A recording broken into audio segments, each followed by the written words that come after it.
Magandang hapon, ngayon po ay araw ng Huwebes, September 5, 2024 at update po muli tayo sa lagay ng panahon. Isa ng Category 4 typhoon ang bagyong Enteng na may international name na Yagi habang kumikilos patungo sa direksyon ng China. Ayon po sa Joint Typhoon Warning Center, samantala sa Pag-asa naman umabot na ito sa 175 km per hour na konti na lamang po ay pasok na sa Super Typhoon category. Pinapalakas rin po ni Bagyong Enteng ang habagat na magpapaulan sa Metro Manila at karatig lugar, Central Luzon at Calabarzon hanggang po bukas. Samantala, sunod-sunod po na sama ng panahon ang minomonitor ngayon sa loob at labas ng ating PAR. Kabilang na ang nasabing bagyong dating si Enteng na patuloy po na naghahatak ng habagat. Ang low pressure area na nasa labas ng ating PAR ay posibleng pumasok sa PAR sa mga susunod na araw.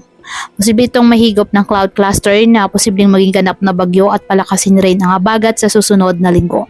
Kung sakali po, papangalan itong FAIR-DP ng Pag-asa.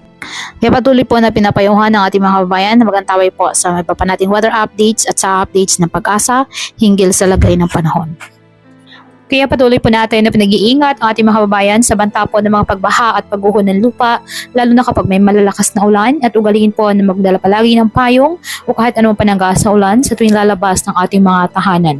At yan po muna ang update sa lagay ng panahon ngayong araw. Muli patuloy po tayo na mag-ingat at palaging tandaan, God loves you. Stay safe and God bless.